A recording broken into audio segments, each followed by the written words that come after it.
तो एक प्रोटेस्ट चल रहा है इस समय हमारी देश की राजधानी दिल्ली में। एक तबका है, समाज है, पीड़ित लोग हैं जो कुछ अपनी बात कहना चाहते हैं। उनको सरकार सुनना भी नहीं चाहती है कि तुम क्या कहना चाहते हो। तुम लोग हमारे लिए मैटर ही नहीं करते हो। कि तुम लोग क्यों नहीं मैटर करते हो? क्योंकि तुम लोग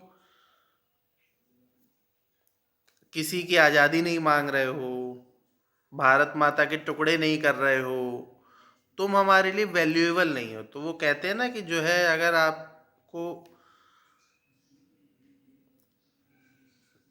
कोई बात भी कहनी है तो गाली दे के कहो, तो उसका इम्पैक्ट ज़्यादा पड़ता है। तो ये लोग बेचारे वहाँ पे हनुमान चालीसा कर रहे हैं, जय श्री राम के नारे लगा रहे हैं, मोदी की तारीफ कर रहे हैं, मोदी से लड़ रहे हैं, मोदी की तारीफ कर रहे हैं। तो इनकी कोई सुनवाई नहीं है, इनको जगह तक नहीं दी जा रही है। चाहे 3-4 दिन से वहाँ पड़े हुए हैं, तो इनको बैठने की जगह नहीं दी जा रही है। वहीं कल एक इंटरव्यू में बताया है कि अभिजीत दीपके को रंजन जी ने एक सवाल पूछा, इतना बढ़िया सवाल पूछा, क्योंकि वो मालूम था कि जो है गाली बकेगा, तो गाली सुनने के लिए इतने उत्साहित थे। और उन्होंने ऐसा पॉइंट वाला सवाल पूछा है कि कहीं आप बीजेपी की तो सेकंड टीम नहीं है, ये अमेरिका से आ रहा था भाई साहब। तो इसको बाकायदा एयरपोर्ट पे जाके परमिशन लेटर दिया गया। वहाँ बाकायदा तंबू लगाए गए और खूब इनकी वो सुनी गई। 1 महीने का टाइम दिया गया कि आप खींचो जितना आपको खींचा जा सके, दूसरे मुद्दों से भटकाया जा सके।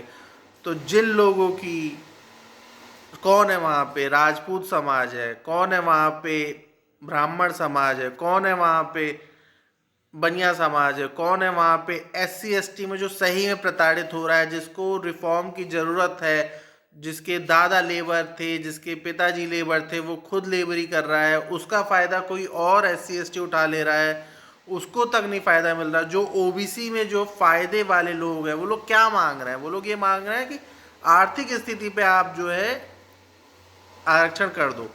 तो वो कोई सुनने वाला नहीं है, उस चीज़ को कोई सुनने वाला नहीं है। इतना कष्ट हो रहा है मुझे ये वीडियो बनाते हुए, इतना कष्ट हो रहा है कि मैं आज पूरे दिन व्रत रखूँगा।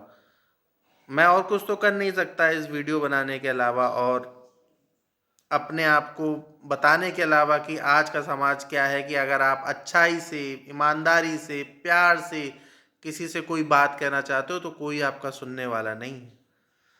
बड़े दुख के मन के साथ मेरे को ये बताना पड़ रहा है कि जिस सरकार को बनाने के लिए कहा जाता था कि बनिया ब्राह्मण और ठाकुरों की पार्टी होती है, बनिया ब्राह्मण की पार्टी है, इसका मेन वोट बैंक तो यही समाज होता है, उन्होंने सोच लिया कि ये लोग कुछ दिन चिल्लाएंगे चले जाएंगे, और कहीं इनका ऑप्शन नहीं है। सही बात है, ये लोग सोचते हैं कि और कहीं हम कहाँ जाएंगे, कोई दूसरा ऑप्शन नहीं दिख रहा है हमें। कोई कोई नेता भी ये नहीं कहना चाह रहा। मैं तो ये दिल से मान रहा हूँ कि आज राहुल गांधी जी ये कह दें कि नहीं, इनके बारे में सुनना तो चाहिए, तो मैं कसम खा के कहता हूँ कि मेरा वोट बैंक, वोट जो है, मेरा वोट जो है, कम से कम राहुल गांधी जी को पड़ेगा। मैं अरविंद केजरीवाल से ये कहता हूँ कि वो कम से कम खड़े होकर ये तो कह दें, नहीं ये सुनना चाहिए। जैसे आदमी की कोर्ट में कोई वो लगाता है वो पिटीशन, तो सुनो तो सही तुम, जज साहब, फैसला तुम्हारे हाथ में, सब कुछ तुम्हारे हाथ में, पावर तुम्हारे हाथ में, सरकार तुम्हारी है।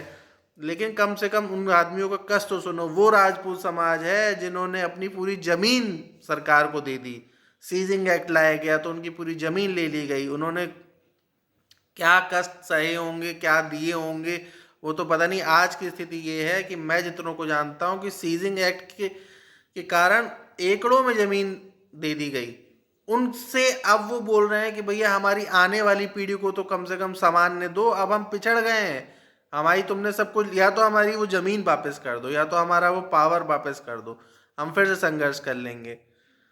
उनसे तक ये नहीं पूछा जा रहा है कि भैया ठीक है, आप किस बात में, क्या आपकी बात सही है गलत है, वो तो बात की बात है। उनकी बात सुनने के लिए जंतर मंतर में जगह नहीं दी जा रही।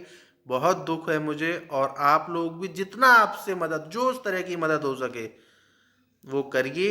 और इसको अपने साथ एटलीस्ट अपनी लाइफ में, अगर आप लोग सपोर्ट नहीं कर रहे हैं तो अपनी डायरी में लिखिए कि उस समय जब हमारे पूर्वज, हमारे साथी लोग जंतर मंतर पे ऑन ग्राउंड थे तो हम लोगों ने उनका कोई न स्टोरी लगाई। देखिए आज की डेट में ताकत ये है कि आप सोशल मीडिया के माध्यम से भी बहुत बड़ी ताकत दे सकते हैं।